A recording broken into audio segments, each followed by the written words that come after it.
नाम गुलाम राय। Online classes में आपका स्वागत है। मैं अतुल पाल सिंह। आज चतुर्थ सेमेस्टर में धार्मिक तथा समाज सुधार आंदोलन के बारे में चर्चा करेंगे। इसके पहले हम ब्रह्म समाज के बारे में चर्चा कर चुके हैं। आज चर्चा करेंगे प्रार्थना समाज। प्रार्थना समाज भारत में समाज सुधार के क्षेत्र में विभिन्न समाज सुधारक आए संस्थाएं, जिसमें ब्रह्म समाज, प्रार्थना समाज, आर्य समाज, थियोसॉफिकल सोसाइटी आदि। इन्होंने मिलकर के समाज में फैली हुई कुरीतियों को दूर करने का प्रयास किया, क्योंकि ये भारत के बुद्धिजीवी थे, समाज सुधारक थे। ये जान गए थे कि भारत में अंग्रेजों का राज हो गया है और भारत में जो अधिकांश जनता है वो सामाजिक रूप से और धार्मिक रूप से संकीर्ण विचारधारा से जकड़ी हुई है और निरक्षर भी है। तो इनको सबसे पहले समाज में जो भी कुप्रथाएं हैं उनके बारे में जन जागरण करके बताना है और तर्कों द्वारा उनको दूर करने का प्रयास करना है। यदि समाज को आगे ले जाना है, हमको आगे बढ़ना है, हमको भारत में अंग्रेजों को बाहर निकालना है, तो समाज को एकजुट करना हो। एकजुट कैसे होगा? जो कुप्रथाएं हैं उनके बारे में जन जागरण करके लोगों को दूर करने के लिए प्रेरित करना। जब समाज में कुप्रथाएं दूर होंगी तो समाज में एकता आएगी। एकता आएगी तो आपस में शक्ति बढ़ेगी। शक्ति बढ़ेगी तो वो आपस में मिल करके सामाजिक क्षेत्र में, राष्ट्रीय क्षेत्र में अपना योगदान देंगे और भारत को एक ऐसे वर्ग का सहयोग मिलेगा जो अधिकांश वर्ग समाज में पिछड़े थे, धार्मिक रूप से, आर्थिक रूप से, सामाजिक रूप से। वो मिल करके भारत के राष्ट्रवाद में जुड़ेंगे और आजादी क्षेत्र में अपना सहयोग देंगे, क्योंकि हमारे समाज सुधारक जान गए थे कि भारत को यदि आगे ले जाना है, समाज को विकसित होना है, तो जो समाज में फैली हुई कुरीतियां हैं, जो जंजीरें, उनको हटाना होगा। प्रार्थना समाज। प्रार्थना समाज 1867 में बॉम्बे में इसकी स्थापना हुई। प्रार्थना समाज की स्थापना 1867 में इसकी स्थापना हुई। इसकी स्थापना बारे में कई मतभेद है। कुछ विद्वान मानते हैं कि 1867 में बंबई में महादेव गोविंद रानाडे के सहयोग से डॉक्टर आत्माराम पांडुरंग ने प्रार्थना समाज की स्थापना की।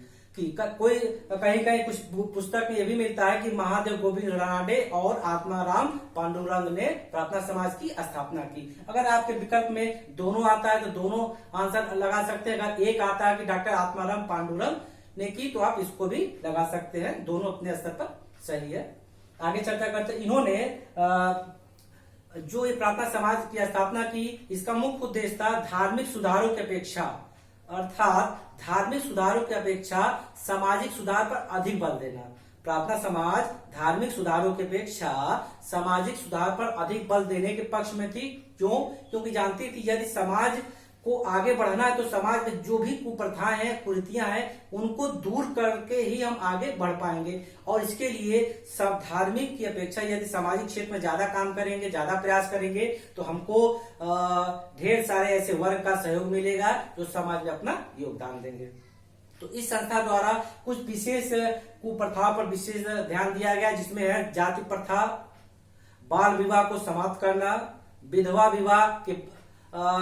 विवाह का समर्थन देना, एवं जो ऐसी विधवाएं थी उस समय उनका बाल कटवा दिया जाता था, इस प्रथा का विरोध करना। विवाह एवं सामाजिक कार्यों में अधिक धन का खर्च होना, इसका इन्होंने विरोध किया। स्त्री शिक्षा को प्रोत्साहन दिया। विधवा पुनर्विवाह के लिए जन जागरण किया। लड़के और लड़की की आयु सीमा में जो पहले थी उसमें वृद्धि करने के पक्ष में थे। अब आइए डिटेल से चलते हैं, विस्तार चर्चा करते हैं। जाति प्रथा नहीं मानना।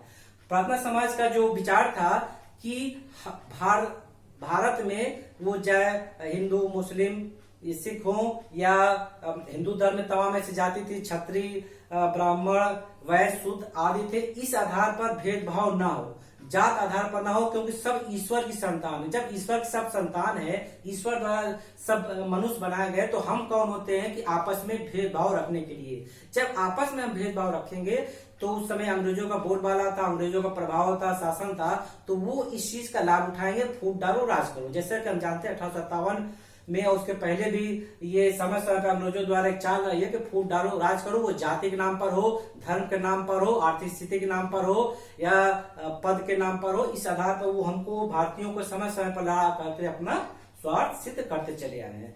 तो ये जाति प्रथा के विरोध में ये संस्था थी। दूसरा है बाल विवाह को समाप्त करना, जो इनका विचार था कि बाल विवाह नहीं होना चाहिए। क्यों? बाल विवाह का आप सब अर्थ जानते हैं कि कम आयु में लड़के लड़की का विवाह हो जाना है, क्योंकि एक आयु के बाद बच्चे समझदार होते हैं, अपनी जिम्मेदारी को समझते हैं, सामाजिक क्षेत्र अपना योगदान देते हैं और सुखमय जीवन बिताते हैं। जब कम आयु में बच्चे की शादी हो जाएगी तो वो स्वयं ही नहीं जानना कि हमको क्या करना है, मेरी क्या जिम्मेदारी है और समाज में क्या योगदान देगा। तो इसलिए बाल विवाह एक जब निश्चित समय के बाद होगा, तो जब बाल विवाह ना होकर के वो युवा विवाह होगा। जैसे आजकल होता है कि बड़े लोगों का युवा होता है, वो अपने बारे में, भविष्य के बारे में, घर परिवार के बारे में सोचते हैं और जिम्मेदारी को अच्छे से निभाते हैं। इस कारण इन्होंने बाल विवाह का समर्थन नहीं किया, उसका विरोध किया। विधवा विवाह के बाल कटवाने का विरोध, उस समय ऐसा प्रचलन समाज में था कि जो विधवाएं थी उनका बाल काट दिया जाता था विधवा होने पर, जो एक अभिश्राप कहिए या कुप्रथा थी। ये विधवा महिला होती थी, आप सब जानते हैं, ये समाज की महत्वपूर्ण अंग है, हमारे परिवार की सदस्य हो सकती हैं, परिवार की सदस्य के साथ सामाजिक सदस्य होती थी। इसलिए ये जो प्रथा है बहुत ही अमानवीय प्रथा कह सकते हैं कि हम मानव होते हुए भी ऐसा व्यवहार करें जो पशु के समान हो। क्या हम इतने गिर गए हैं कि यदि किसी के पति का देहांत हो जाता है, वो विधवा हो जाती है, तो उसका बाल कटवा दें? यदि कल्पना करिए तो सोच के ही होता है कि ये क्या व्यवहार था, मानवता का व्यवहार था या पशुवत व्यवहार था। तो इस प्रथा का उन्होंने घोर विरोध किया कि ऐसा नहीं होना चाहिए। विवाह एवं अन्य सामाजिक कार्यों में खर्च होने वाला अधिक धन, उस समय ऐसा सामाजिक व्यवस्था थी कि वैवाहिक कार्यक्रम हो, अन्य सामाजिक कार्यक्रम हो, उसमें बड़ी मात्रा में धन खर्च किया जाता था, जिसकी वजह से जो अमीर वर्ग के लोग होते थे उनको तो कोई दिक्कत नहीं होती थी, लेकिन जो मध्यम वर्ग के लोग के होते थे और निम्न वर्ग के होते थे उनको दिक्कत होती थी कि वो यदि वैवाहिक संबंध स्थापित करना है, विवाह करना, घर परिवार के सदस्यों का या अन्य सामाजिक काम करना है, तो धन कहाँ से आएगा? धन के लिए वो अपना खेत गिरवी रखते थे, घर गिरवी रखते थे, घर में जो कीमती सामान होते थे उसको गिरवी रखते थे, आभूषण आदि। तो नतीजा क्या होता था? एक विवाह हुआ, उनका घर गिरवी रख दिया गया, खेत रख दिया गया। दूसरा विवाह हुआ, घर रख दिया गया। कोई अन्य सामाजिक काम हुआ, कीमती सामान रख दिया गया। तो वो कर्ज के तले दबते जाते थे और जो उस समय सेठ साहूकार होते थे वो अधिक मुनाफा लेते थे और ऐसे निरक्षर और कमजोर लोगों को मनमाना अत्याचार करते, शोषण करते थे। इसलिए इनका ये मानना था कि जो सामाजिक काम है, वैवाहिक काम है, उसमें कम खर्च हो, इतना खर्च हो कि एक व्यक्ति अपने क्षमता के अनुसार खर्च कर सके, ना कि समाज को दिखाने के लिए, उसके लेवल में आने के लिए अपने को कर्ज में डुबो ले।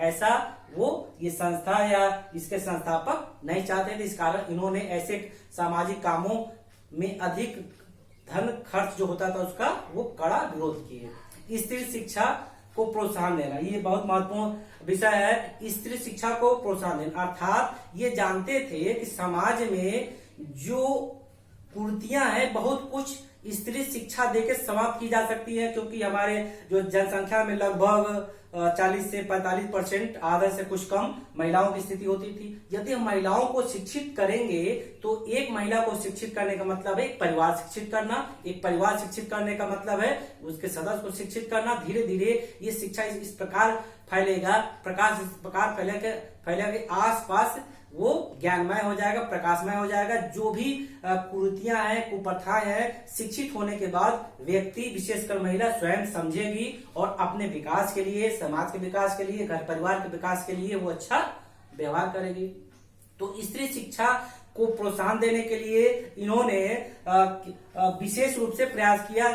जन जन तक ही पहुंचाया, विद्यालय खोलने का प्रयास किया, खुलवाया और स्त्रियों को शिक्षित करने के लिए उनके घर परिवार के सदस्यों को बताया। उस समय ऐसी संकीर्ण विचारधारा तक थी कि लड़कियां स्त्री घर में रहें, पर्दा प्रथा जैसे चर्चा हो चुका, पर्दा प्रथा। जब पर्दा प्रथा के अंतर्गत महिला रहेंगी, स्त्री रहेंगी तो बाहर कैसे जाएंगी शिक्षा लेने? बाहर शिक्षा लेने नहीं जाएंगी तो निरक्षर रह जाएंगी, निरक्षर रह जाएंगी तो तमाम तरह की समस्या आएगी। तो ये जन जागरण करके उनके परिवार के सदस्यों को बताया गया कि महिलाएं भी हमारे समाज का, हमारे परिवार का एक अंग है, हिस्सा है, ये भी एक सदस्य है, इनको भी समाज में आगे बढ़ने का पूरा अधिकार है। यदि महिला को शिक्षित करेंगे तो पर्दा प्रथा दूर होगी और सती प्रथा दूर होगी, बाल विवाह नहीं होगा आदि। ये सारी चीजें हम एक शिक्षा, जो महिला शिक्षा के अंतर्गत दूर कर सकते हैं क्योंकि जब महिला शिक्षित हो जाएगी तो खुद अपने बारे में सोचेगी, ये बाल विवाह सोचेगी कि ये करना उचित नहीं, अभी समय नहीं है। सती प्रथा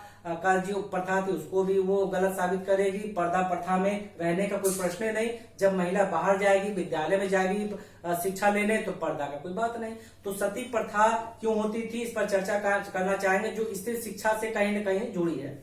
सती प्रथा पति के मृत्यु के बाद जब महिला ये सोचती थी कि हमारा समाज में कोई संपर्क नहीं है, हम पर्दा रहते हैं, हमारे पास रोजगार नहीं, हमारा जीवन यापन कैसे होगा, हम कैसे रहेंगे, क्या खाएंगे, क्या पिएंगे, किसके सहारे चलेंगे, तो अंत में उसके सामने कोई रास्ता नहीं बचता था। तो अंत में वो पति के साथ चिता पर बैठ के जल के मर जाती थी। लेकिन जब स्त्री शिक्षा ले लेगी तो वो आत्मनिर्भर होगी। आज आप देख लीजिए, बहुत से ऐसे घर परिवार हैं, उदाहरण आपको मिल जाएंगे कि महिलाएं अपने घर का एक जिम्मेदार सदस्य होने के साथ साथ सारी जिम्मेदारियां उठा रही हैं। सिर्फ स्त्री शिक्षा के माध्यम से, स्त्री शिक्षा का प्रचार के रूप में उदाहरण ले सकते हैं कि स्त्री शिक्षित होने के बाद ही ऊंचे से ऊंचे पद पर जा सकती है, जिसका प्रत्यक्ष उदाहरण हम अपने भारत में ले सकते हैं। जो भारत का प्रथम नागरिक होता है जिसका पद है राष्ट्रपति, उस पर महिला सुशोभित हो चुकी है, महिला उस पद पर जिम्मेदारी संभाल चुकी है। उसके बाद प्रधानमंत्री का पद आता है जिसमें श्रीमती इंदिरा गांधी का नाम आता है, जो हमारे देश की शान है। महिला के क्षेत्र में उनका विशेष योगदान रहा है। अब मुख्यमंत्री का क्षेत्र लीजिए, राज्यपाल का लीजिए, और मंत्री है, विधायक है, सभासद है, छोटे स्तर पर आ जाइए तो सभी क्षेत्र में आपको महिलाओं को देखने को मिलेगा। अर्थात शिक्षा के विकास के कारण ही वो राजनीतिक क्षेत्र हो, शिक्षा का क्षेत्र हो या अन्य क्षेत्र हो, सभी क्षेत्र में वो जाकर के अपने को ये साबित की है कि वो भी कुछ हैं।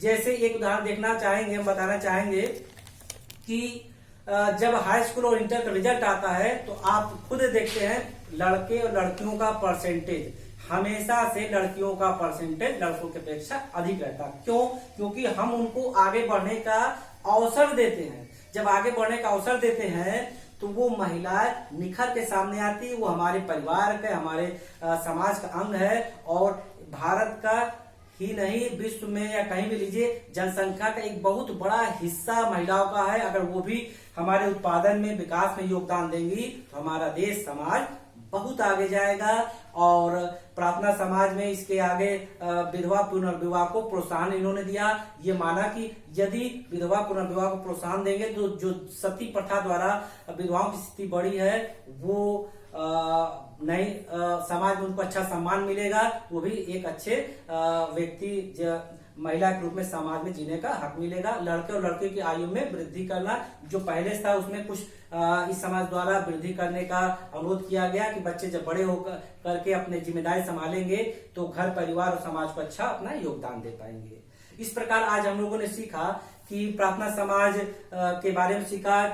प्रश्न बनता है कि प्रार्थना समाज की स्थापना कब हुई? 1867 ईस्वी में। इसके संस्थापक डॉक्टर आत्माराम पांडुरंग। कहीं कि अगर दोनों नाम आता है महादेव गोविंद रानडे तो उसको भी सही हम मान सकते हैं। और इन्होंने समाज में फैली कुरीतियों के बारे में कड़ा विरोध किया एवं जन जागरण करके लोगों को इस बात के लिए प्रेरित किया कि समाज में इन प्रथाओं को दूर करके हम समाज में आगे बढ़ सकते हैं। अगले क्लास में हम आर्य समाज के बारे में चर्चा करेंगे। नमस्कार।